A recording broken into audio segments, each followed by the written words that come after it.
Hello, hello, hello. Shout out. May problema ang iyong lingkod. Mga kagimo, may problema. So, problemado na. May problema pa. So, alam nyo ba kung ano problema ko? Ang problema ko ngayon ay yung binilhan ko ng pesa. Yung ganito. Papaliwanag ko sa inyo. Kakamali din naman ako mga kagimo. Kasi hindi ko na-check ng maayos ang kanyang pyesa na nakapost. Dahil ang kanyang ganito, gear, ay nandito. Tapos ito ay nandito. So baliktad. Ang sabi kasi niya ay 2L. Lalo na hindi naman natin kabisado itong sasakyan. Okay lang sana kung sa motor ay kabisado natin. So ngayon po binayaran ko agad. So pinadala dito. So hindi pa naman totally nakarating yung rider. So nag-react na ako dun sa picture na nakita ko. Sinabi ko dun sa may-ari na, sir, parang may iba, parang may mali. Dahil nga nung nakita ko itong aking pyesa at kinumpir ko dun, tiningnan ko lahat dun sa mga pyesa niya na nakalatag. Dito ko napansin na magkaiba po yung gear, no? Magkaiba po yung pyesa na kanyang nakapost. Kaya ang sabi ko sa kanya, sir, hindi pa naman dumating yung rider.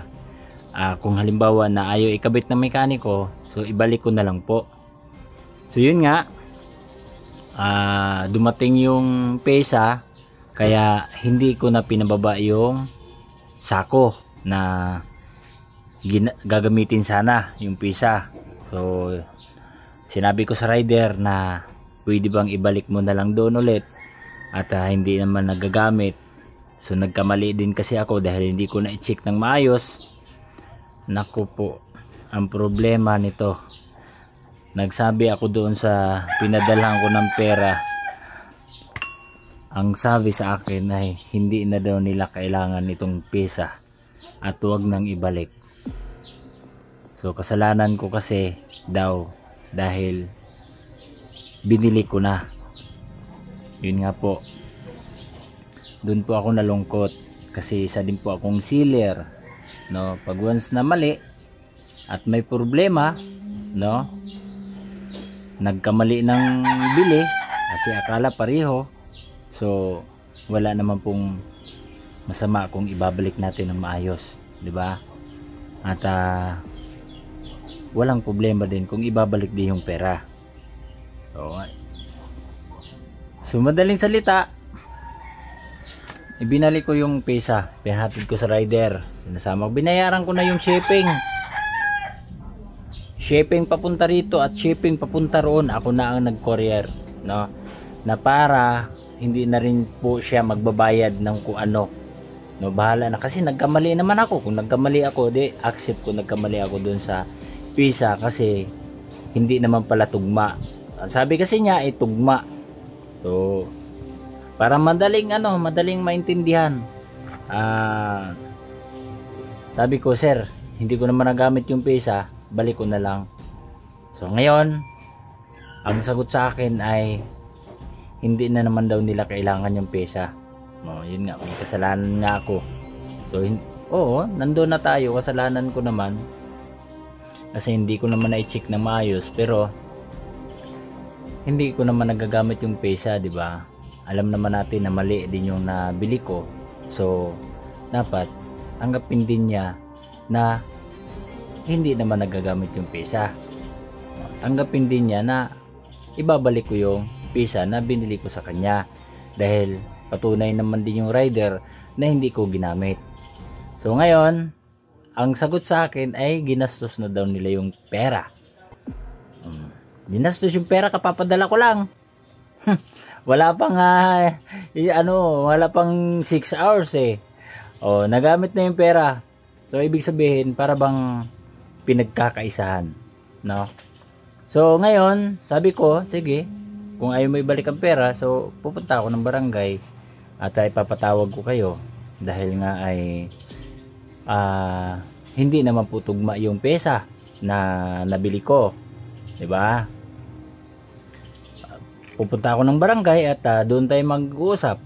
Ngayon, nag-message sa akin na mahantayin na lang daw ako kung kailan niya bayaran. So kailan pa bayaran? So kailan pa magagawa itong sasakyan ko? No, kailan pa? So kaliwaan nga ang bayad namin nung pumunta yung rider doon, pinick up yung item. So pag nakita yung rider, nandoon yun, legit yung item, yung pesa, di binayaran ko. Kasi wala namang hindi ko naman nasilip kasi. Kasi kung nasilip ko agad, hindi ko nababayaran. Siyempre, sino ba naman hindi gustong magawa yung sasakyan natin? So binayaran ko siya agad. Dapat nung naibalik ko yung item, dapat binalik din nila yung pera sa akin. Kasi hindi naman nagamit, hindi na nga sila gumastos na shipping papunta at saka pabalik Ako na ang gumastos Ngayon, mamaya-mayain ako sa pera ko. No? Pahantayin ako sa pera ko kasi binayad na daw nila sa utang nila. Anong kinalaman ko sa utang nila?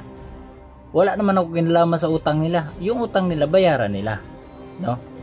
Yung problema ko dapat sagutin din nila, no? Kasi binayad nila doon ha? At bago pa lang dumating yung rider, nagsabi na ako sa kanya na sir, may mali. Kung hindi man pwede sabihin ng mekaniko na ikakabit, so ibabalik ko na lang.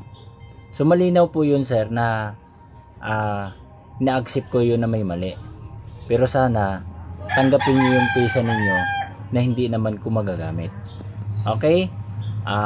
Ito, pupunta po talaga ako ng barangay bukas ng Naik. Malayo pa po ang pupuntahan ko kasi from Naik Ngayon, talagang magkakitaan talaga tayo ng mukha dito sa social media.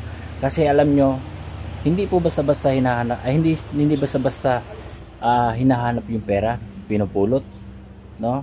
Tsaka lalo na kung dito tayo naghanap buhay sa sasakyan ko. Tapos ngayon madidili tayo dahil nga hantayin lang yung pera, no? Pero hindi ko muna ipupush yung mukha hanggat hindi ako makakarating sa Naik, Cavite. Dahil medyo gusto kong matapos yung aking sasakyan Tapos ngayon kagaya nito nung nakaraan, naglalamove din ako, na-scam ako ng 2.8. So ngayon magpapaloko tayo ulit. Kilala naman natin yung tao at legit naman yung nila, account nila. So yung sa kasi sa Lalamove hindi ko sila kilala at nag-booking lang. So yun, may mga pool tayo na dapat nating matutunan, pero hindi naman lahat ng bagay ay puro na lang sa kanila. Kaya ito na po ang time siguro na ibigay ko rin yung aking yung puro lang tayo kabaitan yung pabayaan na lang. Pag mga ganung mga tao, parang masasanay. Kasi isipin mo na binili mo yung item, hindi mo naman nagamit. So tapos ayaw na pumayag na ibalik kasi hindi na nila kailangan. Ano yun? Scam? 'Di ba? Parang sabilitan. Parang gusto mo na na gusto nila na yan kasalanan mo yan binili mo yan 'di ba? So tayo nag-go-online tayo seller So siyempre kung may mali dapat tanggapin natin. Ako nagkamali naman ako na hindi ko nasilip ng maayos kasi ang sabi nga 2L 2L pareho 2L din naman yung aking transmission.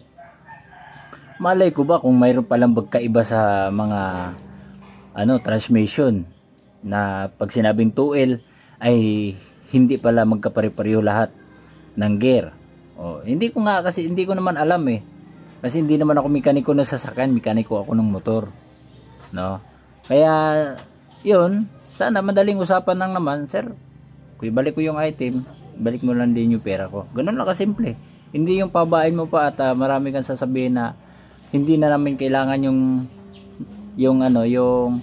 yung pisa na yan. O, sinabihan pa ako sa'yo na sa'yo, wag mo na ibalik dito.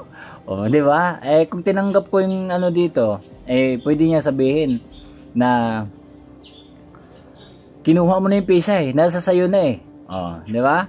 O, parang parang scam ang mangyayari. Pero siyempre sa atin ay sinabi niya sa akin, nag-message siya na hantayin ko lang daw. Sabi ko, kailan pa hantayin? Kailan pa hantayin na ibabalik niya yung pera? 'Di ba? Magtatagal pa, aabutin pa ako na 1 linggo. Saan kami kukuha ng naglalamove ako? Hindi ko magagamit yung aking sasakyan. Ngayon, sana kami kukuha ng panganap buhayan. Wala, 'di ba? So sino apektado? Swerte sila, naibigay ko agad ang pera. Pero naibalik ko yung pisa, hindi naman naibalik yung pera. So ang tanong ko sa inyo mga kagimo,